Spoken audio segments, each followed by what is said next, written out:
Hebatnya orang miskin itu kalau ngamal itu dramatis. Betul itu.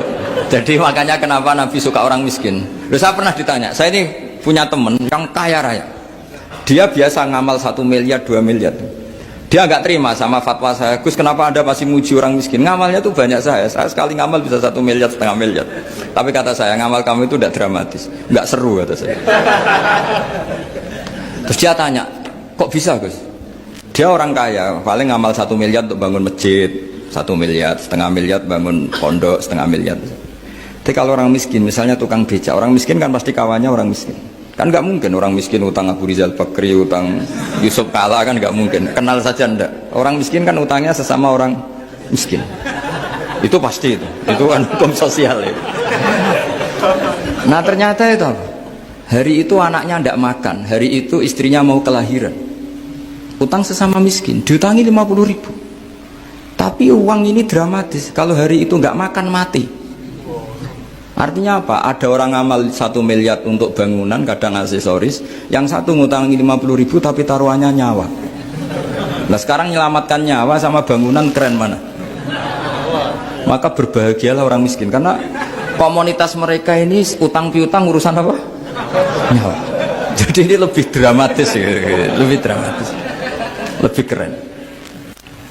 Nah, makanya utang piutang orang miskin itu paling diabadikan Quran karena lebih keren, lebih keren karena nyawa apa? Loh saya ini kan termasuk kecil sudah kiai agak keren, sudah kiai agak mapan. Itu kalau orang-orang kaya nawarin saya paling Gus nggak ganti mobil, nggak ganti aksesoris mobil itu nggak keren. Al-Nadikan tetap ngamal pun nggak keren. Tapi kalau orang miskin, saya sering kan dengar cerita mereka orang itu ngeri. Kayak cerita yang diabadikan Quran itu, wa yu'thiruna ala anfusihim walau kana bihim khassasah. Itu Nabi mengumumkan saya punya tamu tapi hari ini saya tidak bisa hormat tamu. Ada sahabat yang usul, saya ya Rasulullah. Perlu dicatat dulu di Arab tuh nggak ada warung, nggak ada GoFood, nggak bisa kamu pesen online terus. Wah nih, nanti delivery gitu nggak bisa.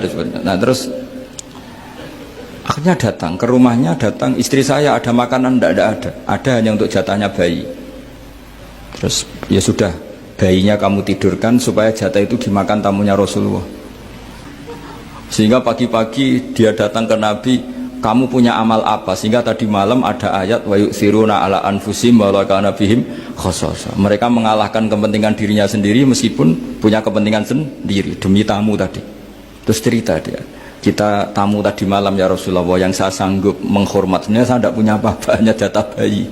Itu aja dramatis, bayinya ditidurin dulu tapi tidak disuntik ganja, tidak ditidurin biasa nanti kan, ditidurin biasa. Terus suami saya pura-pura nemani, lampu dimatikan.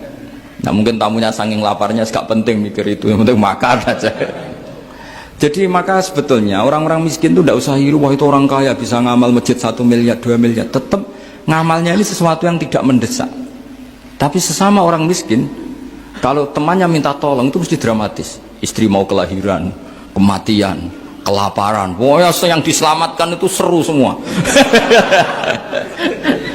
Artinya gini ya, kalau miskin ya nikmati saja, itu ada peluang untuk menyalip pahalanya orang-orang. Tapi yang kaya ya tetap kaya. Kalau semuanya miskin, nanti yang miskin kerja di mana kalau semuanya miskin?